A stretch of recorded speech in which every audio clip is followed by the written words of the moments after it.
pause for a moment of silent reflection.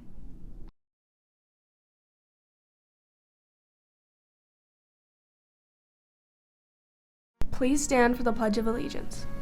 I pledge allegiance to the flag of the United States of America and to the republic for which it stands, one nation, under God, indivisible, with liberty and justice for all.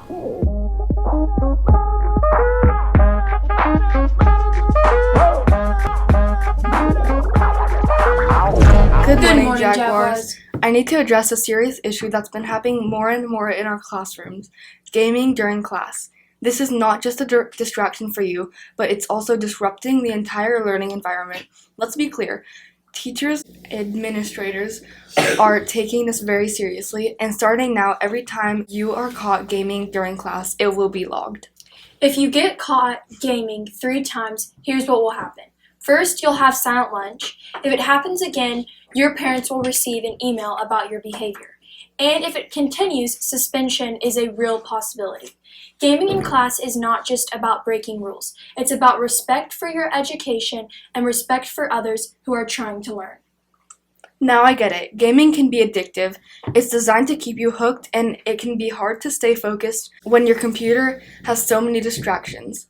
But the truth is, staying on task is a critical skill.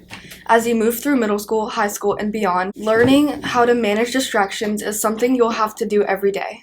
You might see someone else gaming and think it's okay to follow their lead, but it's not. You're not just risking the consequences we've talked about. You are also robbing yourself of the chance to actually engage with what's happening in class. When you're distracted, your grades will suffer, and most importantly, you'll miss out on valuable learning. Good morning, Jaguars. I'm Fiona. And I'm London, and we're here with our new principal, Miss Morris. Hi, guys. We're going to be here talking about the reminder of gaming policy here at Woodbridge. Let's dive in.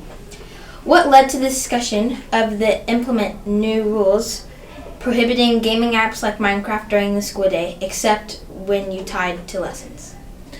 All right, Lyndon. Well, like your question asks, when we use gaming apps at school, it's important that it has an instructional component. So we want any kind of activities that we do to be tied to our standards and our curriculum for learning. How do you think this rule will impact students throughout the school day? As well as stay focused on their academics during the school day. We know that you all have a lot of time outside of school where you get to play on devices and have your favorite games and play with friends on games, and that's all great. But we want to keep students focused on our academics as well as socializing when we're here during the school day. Yes. What alternative activities are being encouraged during Compass time, and how do they promote socializing and collaboration among students? Great question, London, because during Compass, we want to see students and teachers interacting with each other and building relationships. One thing that makes school fun and exciting is getting to know other kids, and maybe even kids that you didn't go to school with previously. So anytime we have new friends and new conversations at school, it makes school more exciting. And we want to see you guys having conversations with each other and building those relationships. And some ways to do it might be playing a board game together, or it could be having a puzzle and putting puzzles together. Or if you have some arts and crafts materials, you could decide to design something with other classmates.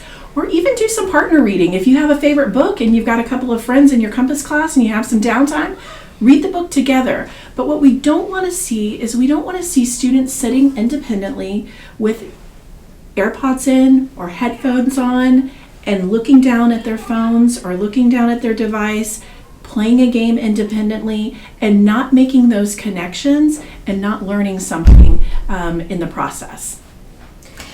How do you envision teachers incorporating the new guidelines into their daily classroom management, especially in terms of balancing fun and educational interaction? Well, I think that teachers already know how to do this. We have really, really great teachers at Webbridge, and teachers don't have to rely on gaming platforms. Now, there might be other kinds of games that we can do in a classroom that are educationally related, like using Kahoot or a Nearpod activity, but having gaming just for the sake of gaming and not for instructional purposes is not what we want to spend our time doing while we're here at Webbridge.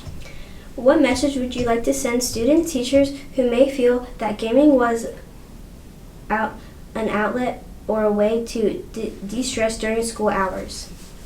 Well, there are a lot of other ways to de-stress during school hours, and we want you to de-stress by doing something with a classmate, or even if you need some alone time, because there are times where you don't want to be in a group, where you just need downtime. You may want to, if you're artistic, you may want to draw, or you may want to check out a book from the library and read a book. You may want to write a letter to a family member. But de-stressing is absolutely fine, but gaming is going to be something that we do at home unless it is tied to our curriculum. Thank you so much, Ms. Morris. Anything else to add? You know what? I just wanted to let everyone know that this is not just a Webbridge Middle School rule about our gaming. It's actually part of our Fulton County Schools Code of Conduct, and I have it flagged right here. If you ever want to look, it's Rule 18, and it's about technology usage. And the school district expects us to use our district school devices for educational purposes. And if you want to learn more about that, the Code of Conduct is easily accessible on the Fulton County Schools website, and you can check it out yourself. So I just wanted you guys to know that we're not doing anything differently here than what is expected of all middle schools in our school system. Thank you so much. So we want to challenge each of you to stay focused. It's not about the games, it's about your future. Let's work together to make our school a place where learning comes first. Stay responsible, Jaguars. Bye. Bye. What inspired the PTA to organize this event? How do you think with that? So we decided to organize this event so that you guys can have a great time together. You can hang out with your friends, and we think it's going to benefit you all because you could just spend time together, win some prizes, and have a great time. Sounds really fun. I'm definitely doing. How can students and parents get involved to participate, and is there any operation they should do at the time? So students just need to ask their parents to sign them up. You can do that on the PTA website, and then parents can help by volunteering for different spots to help us organize the event, set up the event, clean up the event, do a carpool at the end, and bring in donations. What are the goals with this event? Are there any legislation to make it reoccurring? And then, we have had bingo for quite a few years. We also have Stingo, which they do in the spring, and that's an event where they actually do songs and you have to guess them. So bingo with each hall and Stingo with each spring. I'm doing second. Thank you. Thank you. You should definitely come to Bingo. The PTA did a lot of work in it, and definitely come to singles. Like, if you know all the songs, like, you should these artists to come, go. And plus, you can win really good prizes. So you should definitely come.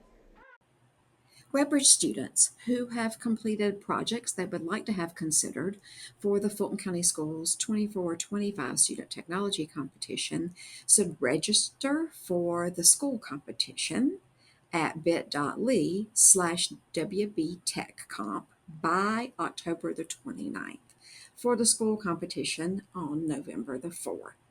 Competition categories and details are at bit.ly/FultonTechComp. There's also a Georgia Student Programming Challenge that Webbridge students are eligible to participate in. The student deadline to contact Ms. Brown at brownnt@fultonschools.org is October the 17th. The state competition will be held online on October the 28th. Again, information about this programming challenge, which may be individual or group, is available at bit.ly/FultonTechComp. Please see Ms. Brown if you have any questions. calling all Webbridge Middle School students. Are you ready to be part of something awesome? Join the Jaguar Morning News and Movie Club, one of the most popular clubs on campus. Whether you're passionate about filming, editing, reporting, or starring in your own projects, this is the place to be. Our information meeting is on October 18th at 8 a.m. in room 410. Unfortunately, not everyone will get in this time, but don't worry, we're a quarterly club, and you'll have more chances to join next quarter and the one after that.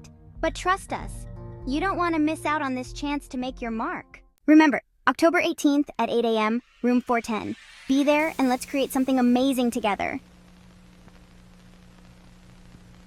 National PDA Reflections 2024 to 2025. Call for entries. Accepting imperfection. Explore the arts and express yourself. With dance choreography, film production, literature, music composition, photography, and visual arts. Get involved. The deadlines for the entries are Friday, October 18th, and for more details, email thelevy4@gmail.com. Teachers, if you have any announcements, please email Ms. Hockhauser. Her email is hockhauser@fultonschools.org.